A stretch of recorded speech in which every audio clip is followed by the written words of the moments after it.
নিয়ে আমরা অনেক বেশি উৎফুল্ল হচ্ছি ক্ষুদ্র খাওয়া, এরপরও আমাদের দিক থেকে অনেক বেশি সাপোর্ট এবং সমর্থন তাদের প্রতি থাকবে যারা এই সাহসিকতা দেখিয়েছেন। কিন্তু এটা দিয়ে ফিলিস্তিনের মুক্তি আসলে হচ্ছে না। দিন শেষে আমাদের যে শহীদের ঘটনা, শাহাদাতের ঘটনা অনবরত ঘটছে। এখনো প্যালেস্তাইনে দীর্ঘদিন ধরে যে ঘটনা চলছে, আক্রমণ চলছে, সেদিকে আক্রমণ হয়, এদিকে আমরা প্রতিবাদ জানাই। নানান ঘটনা আমাদের অজানা রয়ে যায়, বাংলাদেশের চ্যাপ্টারগুলো উল্টায় না। আপনারা দেখেছেন সেই 7 অক্টোবরের ঘটনার পর থেকে আজকে পর্যন্ত 66,065 জন প্রকাশিত হিসাব অনুযায়ী শহীদ হয়েছে, যার মধ্যে 20,000 হচ্ছে শুধুমাত্র শিশু, যদি প্রকাশিত হিসাব অনুযায়ী। এর বাইরে আরো কত শহীদ হয়েছে আল্লাহ ভালো জানে। যেখানে সংবাদকর্মীরা সংবাদ সংগ্রহ করতে গিয়ে শহীদ হয়েছেন 365 জন, যেটি প্রকাশ করা হিসাব অনুযায়ী। এই এত মাত্রায় শহীদ অল্প সময়ে, সেখানে আমাদের সামুদ ফ্লোটিলার মধ্য দিয়ে যে বাহিনী, যে নৌযানগুলো আমাদের গিয়েছে, 8 দফা প্রস্তাব দিয়েছে, 20টা পয়েন্ট। তার মধ্যে একটা হচ্ছে তিনি ইউকের সেই তৎকালীন প্রাইম মিনিস্টার, যিনি ইরাকে গণহত্যার জন্য অন্যতম দায়ী, টনি ব্লেয়ার, তাকে গাজার প্রশাসক হিসেবে তিনি প্রস্তাব করছেন। কি ঘৃণ্য একটা প্রস্তাব!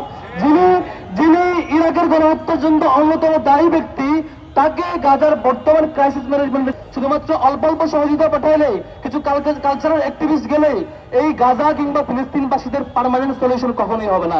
এর আগে বহু ত্রাণ সহযোগিতা গিয়েছে, বহু আশ্বাস আমরা দেখেছি, বহু রাষ্ট্রপ্রধান বহু প্রত্যাশা দেখিয়েছে, গাজাবাসীরা মুক্তি পায় নাই। গাজাবাসীরা দিন শেষে আবারও নিহত হয়েছে, শহীদ হয়েছে, আবার টর্চার। ঢাকাকে আমাদেরকে অবশ্যই গ্লোবাল সলিডারিটির হাত বাড়াইতে হবে। ঢাকা থেকে পৃথিবীর যেখানে কোনো মুসলিম থাকুক না কেন, যেখানে কোনো টর্চারের ঘটনা ঘটুক না কেন, এই ঢাকা যাতে আমাদের সলিডারিটির হাব হয়। আমরা দেখেছি সদ্য কয়েকদিন আগে বাংলাদেশের একটি আমাদের প্রাইভেট ইউনিভার্সিটিতে 3 শতাধিক ফিলিস্তিনি নাগরিককে আসবার কথা ছিল স্টুডেন্ট হিসাবে, সেটি ডিপ্লোম্যাটিক বিভিন্ন কারণে সেটি ক্যান্সেল করা হয়েছে।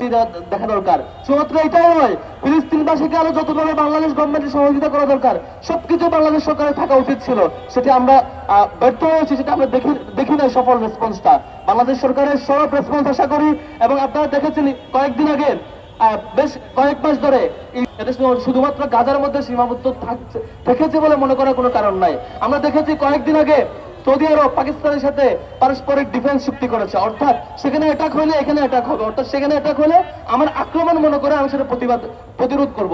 পারস্পরিক ডিফেন্স চুক্তি হয়েছে। এই চুক্তিগুলো মুসলিম সবগুলো দেশে পারস্পরিক সহযোগিতা থাকা দরকার। আমরা বাংলাদেশ ইসলামী ছাত্র শিবিরের জায়গা থেকে এই গ্লোবাল আমাদের যে গ্লোবাল সাপোর্ট আছে সামুদ ফ্লোটিলা, সেটির প্রতি সংহতি জানাচ্ছি। একই সাথে এই ক্ষুদ্র সমর্থনে উৎফুল্ল না হয়ে গাজাবাসীর জন্য পার্মানেন্টলি কি করা যায় সেটার জন্য টোটাল বিশ্ববাসী এবং বাংলাদেশ সরকারকে আহ্বান জানাচ্ছে আমাদের দিক থেকে সরব রেসপন্স যাতে থাকে।